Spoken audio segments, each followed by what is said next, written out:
Don't waste my time, Clara. Either you talk or you walk. Agent Marcus Hale's voice cut sharp through the damp night air, his words echoing off the empty glass of the bus stop shelter. His jaw was tight, his eyes fixed on the woman beside him who had been trembling since they left the precinct. She didn't answer, only clutched her coat tighter as if the silence could save her. Canine Rex, the German shepherd straining at his lead, wasn't silent at all. He barked, growled, and circled the cracked pavement with his nose low, pawing at the ground in frantic bursts as though something invisible kept pulling him toward the shadows. Clara whispered, barely audible, "There's nothing here." Her tone carried the practiced weight of lies. Marcus narrowed his gaze but didn't argue. He'd learned to trust Rex's instincts more than any human's words. The dog's barks grew louder, sharper, until they broke into an urgent, anguished howl that seemed to rattle even the empty street lamps above. A passing car slowed, headlights catching the tension on the agents' faces, before disappearing again into the night. Clara flinched at the sound, biting her lip as though guilt had teeth. "Rex doesn't bark at nothing," Marcus said, crouching closer to the bus stop bench. Rust stained its edges, and discarded wrappers fluttered around like the ghosts of forgotten meals. But Rex wasn't sniffing the garbage. He pressed his chest low against the concrete slab, paws scratching, whining with a desperation Marcus they hadn't seen before. It wasn't aggression, it was grief, as though the dog could feel sorrow long buried beneath the earth. Clara finally broke, her voice cracked like glass shattering. "I told him to wait here. I told him I'd come back." Tears streaked through the layers of mascara, and suddenly Marcus understood. This wasn't a random stop, and Rex wasn't barking at shadows. There was a story buried under this bench, and Clara had just given him the first piece.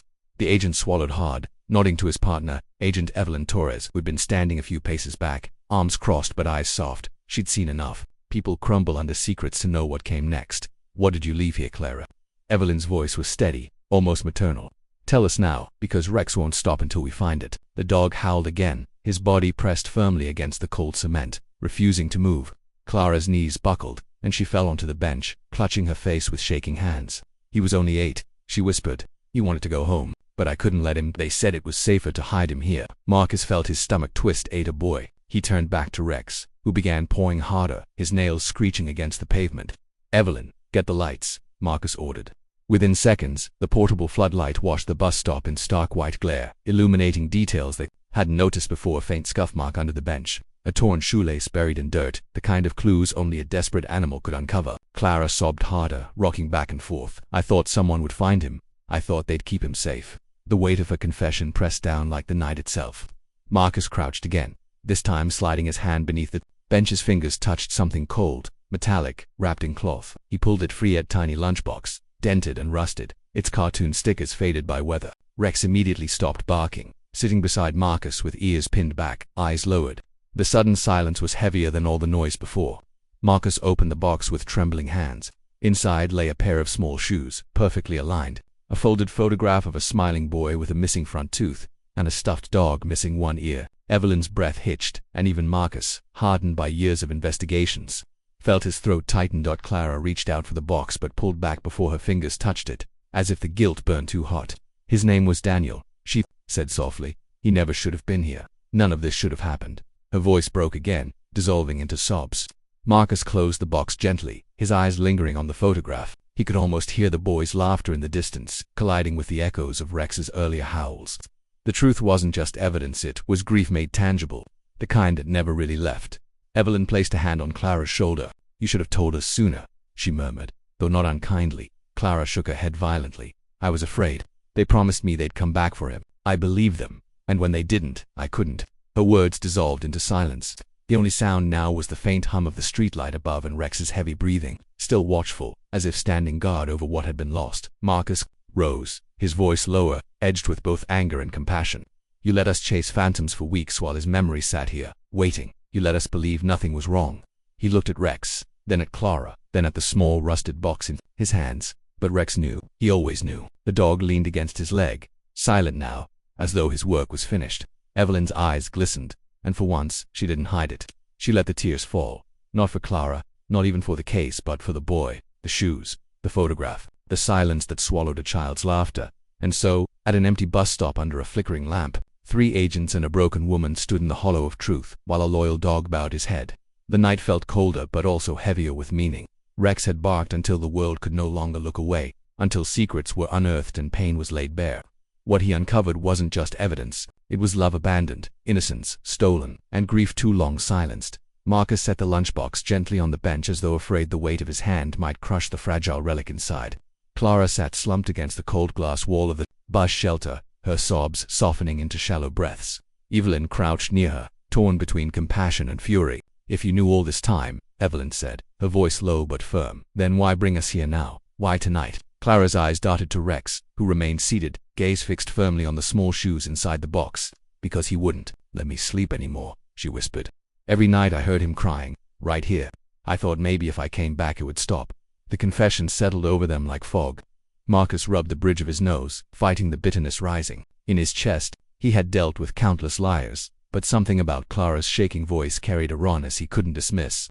Rex suddenly stood, tail stiff, his nose lifting toward the far end of the street where the faint hum of a late-night bus motor echoed. The dog growled, pulling against the leash with sharp, insistent jerks. Marcus snapped upright, instantly alert. Evelyn's hand went to her hip instinctively, brushing against her holster. Clara froze, her knuckles white against the edge of the bench. The bus rolled closer, its headlights cutting to long tunnels of light across the cracked asphalt. It slowed, brakes hissing as if summoned by some unseen force. The driver peered out but found no passengers waiting. Yet Rex barked again, ferocious and unrelenting, lunging toward the arriving vehicle. Clara clamped her hands over her ears, shaking her head. "Don't let him near. Please don't let him near it," she cried. Her words trembled with a fear far deeper than guilt, a fear that came from memory.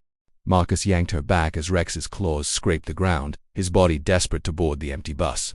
The driver leaned out, confused, muttering about late-night patrols and empty routes, but Marcus wasn't listening to him. His eyes were on Clara, whose entire body had gone rigid, as though the sight of the vehicle had ripped open an old wound. "What happened here?" Marcus demanded, his voice carrying a controlled edge. Clara buried her face in her hands. "It wasn't supposed to be that bus. It was supposed to take him to safety. They said it would." Evelyn's eyes widened, understanding dawning too quickly for comfort. "Clara, are you saying he boarded one?" Clara shook her head violently, tears spilling again. "They tricked me. I thought it was safe. I told him to wait here because the bus would come. I left him and they came for him instead." Her voice fractured into silence. Rex whined, pressing low against the ground again, pointing his nose toward the tires of the bus as though the scent still carried the memory of betrayal. The driver, unsettled by the scene, shut the doors and rolled away, leaving only the hiss of exhaust in the cold night air. Silence followed, heavy and suffocating. Evelyn crouched lower to meet Clara's hollow stare. "Who came for him?" she asked softly. "You have to say it now. No more half-truths." Clara's lips trembled, her gaze flicking to the dark street corner where the shadows pooled like ink. "People you don't cross," she murmured. "People who made promises no one should believe." Rex barked again, but this time it wasn't sharp or angry. It was mournful, a sound that resonated with something older than the moment, like grief itself given voice. Marcus's fists clenched at his sides. He knew they were no longer dealing with the mystery of one abandoned boy. This was larger, darker, something that still lurked close by. Evelyn's eyes met his, and in that instant they both understood. This wasn't over. The truth hadn't just been buried, it was still alive, waiting in the dark to be unearthed. The wind picked up around the bus stop, carrying with it the faint smell of rain that hadn't yet broken from the clouds. Marcus stood frozen, the dented lunchbox still in his hands, while Clara rocked back and forth on the bench, her sobs spilling into the night. Rex, however, wasn't finished. He pressed his nose back to the ground, pacing in a tight circle before lunging toward the side of the shelter. His bark shattered the silence again, sharp and desperate, clawing at the steel frame as if something more waited beneath the surface. Evelyn moved quickly, her flashlight sweeping along the shelter's edge until the beam caught what looked like a seam in the concrete section that didn't quite fit, as though it had been poured later, uneven. With the rest of the slab, Marcus set the box gently on the bench and crouched down beside the spot Rex was attacking. His fingers traced the edge of the slab, finding the faint impression of rebar and patched cement. "This wasn't city work," he muttered, his voice taut with dread. Evelyn crouched beside him, her jaw tightening as realization dawned. Clutter. Crying grew louder, but it was no longer the shallow sobs of guilt. It was the unraveling of a secret too heavy for words. "Stop," she begged, clutching her arms around her chest.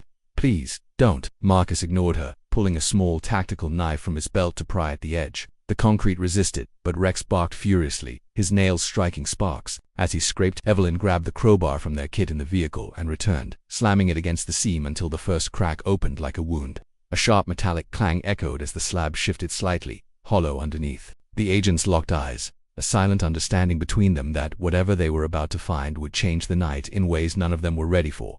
When the slab gave way, the hollow beneath it exhaled the stale, suffocating air of years gone by. Evelyn shone the beam inside, and the light caught on metal. Not a coffin, not a box, but a cage. Its bars bent inward, its padlock corroded by time. Within it, blankets lay shredded and rotted, and among them were fragments of a child's backpack, its zipper rusted, its fabric stained dark. The sight knocked the breath from Marcus's lungs. He staggered back, his face pale, while Evelyn covered her mouth to choke down the rising bile. Rex went low in his throat, backing away, as though the sorrow beneath the slab was too much even for him to bear. Clara screamed, a raw sound that tore through the night, collapsing to the ground, as though her legs could no longer hold the truth. I begged them not to do it, she wailed. I begged them, but they said no one would ever look here, that no one would ever care. Her words tumbled over each other, jagged and frantic, the confessions of a soul crushed by complicity. Evelyn seized her shoulders, shaking her just enough to pull her back from hysteria. Who, Clara, who made you do this? For the first time, Clara lifted her face fully into the floodlight. Her eyes were swollen and bloodshot, her lips trembling. My brother, she whispered, and the men he worked with. They trafficked children, and when one escaped, they couldn't let him be found. I thought God help me. I thought hiding him here would keep him safe until I could come back, but they knew. They always knew. Marcus's fists clenched, the fury inside him pulsing hot against the grief. He wanted to strike something, to rage at the injustice, but instead he forced himself to focus. Evelyn, we need forensics. Now, he said, his voice hoarse. She nodded, already reaching for the radio, though her hands shook so badly she nearly dropped it. Rex pressed himself against Marcus's leg, ears pinned, as if lending strength in the face of unbearable discovery. The minutes that followed blurred into chaos. Radio calls, coordinates relayed, the distant sound of sirens racing through empty streets. But even as help closed in, the weight of what had been unearthed hung over them like a shroud. Marcus glanced again at the boy's photograph in the lunchbox. The smile so bright and careless, never knowing what darkness would come. He whispered to himself, almost too softly to hear. Rex found him. At least he's not forgotten. Clara slumped against the bench, her voice hollow now, stripped of the hysteria. I hear him sometimes, she said faintly. When the streets are empty, I hear his laugh. I tried to bury it all, but the sound always came back. Evelyn looked at her, torn between hatred and pity. There was no absolution for what Clara had done, no undoing the years that had passed. But in the cold glow of the streetlight, with the slab cracked open and truth seeping out like blood from a wound, at least the silence had been broken. When the first responders arrived, they moved with quiet reverence, their heavy boots crunching against the debris, their faces grim. One young officer froze when he saw the cage, his eyes wide with disbelief. He looked away quickly, unable to face it, and Marcus understood. There are discoveries that harden you and some that break you. This was the latter. Evelyn stood straighter, forcing herself into the role of control, though the tears she tried to blink back betrayed her.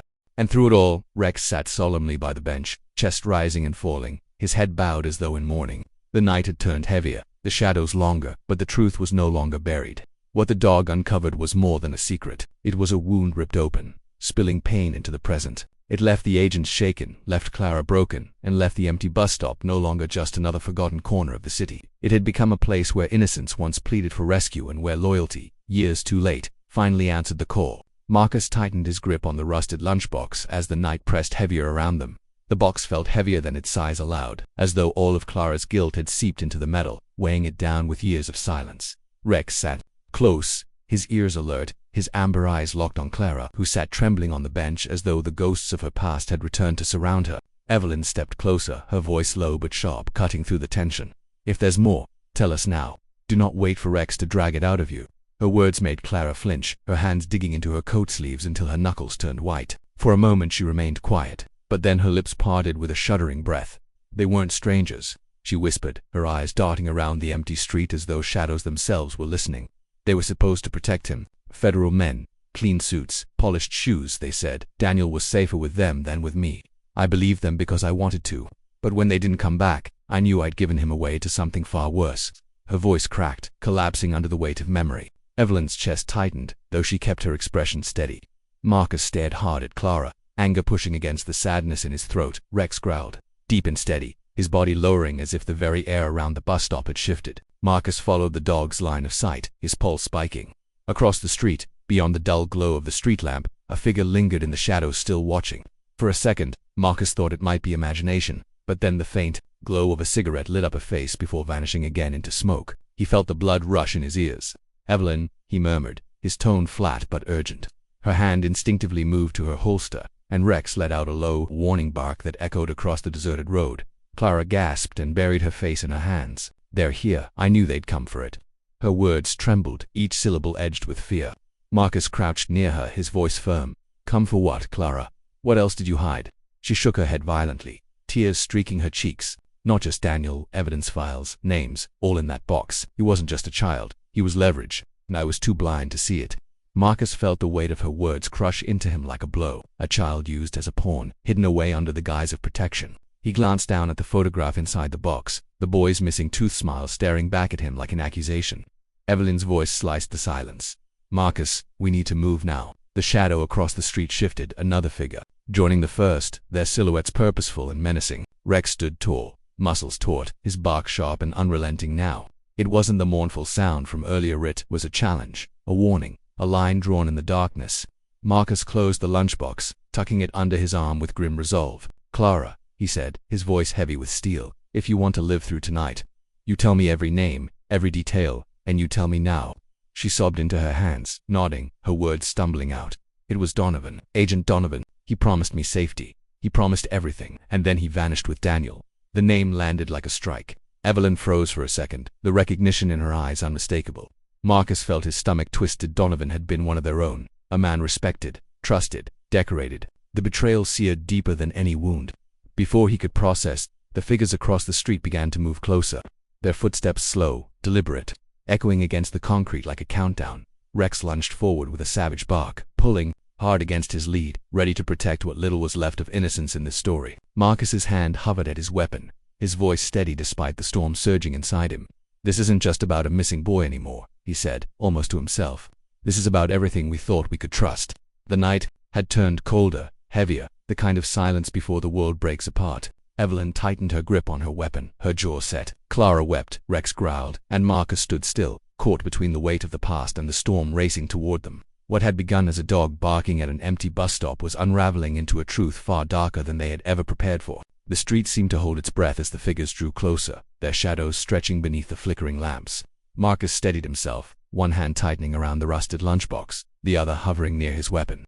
Rex barked with a raw urgency that rattled through the night, his body straining forward as if he could sense the darkness walking toward them. Evelyn stepped into position, her eyes locked on the advancing men, her voice low and certain. They're not here for Clara. They're here for what's in your hands. Marcus didn't answer, but the truth of it burned in his chest. The box wasn't just a relic of a lost child, it was a vault of betrayal. Clara sobbed, pressing herself against the bench as though it could shield her. I never meant for any of this, she whispered. I only wanted him safe. Her words shook, fragile and hollow, but Marcus didn't let them sway him. He looked down at the boy's photograph once more, the small smile frozen in time, a reminder of innocence that should never have been caught in the crossfire of power. His jaw tightened. He wouldn't let Daniel's memory be swallowed again by silence. The men slowed, their steps deliberate, but something in the air shifted. Rex surged forward, planting himself between Marcus and the threat, his bark cracking like thunder. The sound was not just warning, it was defiance, the raw embodiment of loyalty standing against corruption. For a moment, even the approaching figures hesitated, as though confronted not by a dog but by something greater, something that refused to yield. Evelyn's voice cut the silence. Turn back now. You've already taken too much. The men lingered, but one glance at Rex, teeth bared and unflinching, was enough. Slowly, they retreated into the darkness, their outlines dissolving until only the echo of their footsteps remained. The street fell still again, but nothing felt calm. Clara lifted her face, streaked with tears, her voice breaking. What happens now? Marcus looked at her, then at the box, and finally at Rex, who sat beside him, chest heaving, eyes locked on his handler with quiet trust. He spoke softly, but his words carried the weight of something final. Now we make sure his story is told. Now we don't look away. Evelyn placed a steady hand on Marcus's shoulder, her gaze resting on the photograph inside the box. And we make sure no one like Donovan hides in the shadows again. For a long moment, none of them moved. The bus stop, once just another forgotten corner of the city, now felt like sacred ground. Marcus set the box carefully on the bench, his fingers brushing the boy's worn shoes, as if promising him he would not be forgotten. Rex lowered his head, resting it gently against the box, his body still and reverent, as though he too understood. Clara wept quietly, but her sobs no longer carried only guilt, they carried release. The first tremor of truth finally spoken aloud. The night carried on, cold and endless. But in that fragile silence, a small measure of dignity was returned to a child lost too soon. Marcus breathed deeply, feeling the weight of the past settle into something he could finally name. It was grief, yes, but it was also resolve. He turned, his voice almost a whisper, but steady. Rex uncovered what we refused to see. Now it's our turn to carry it. The wind moved through the empty street, lifting scraps of paper and dust, scattering them like fragments of memory across the pavement. And as they stood there, the photograph still glowing faintly under the street lamp's weary light, Marcus knew this night would never leave him. Some truths break you, others build you, and this one did both.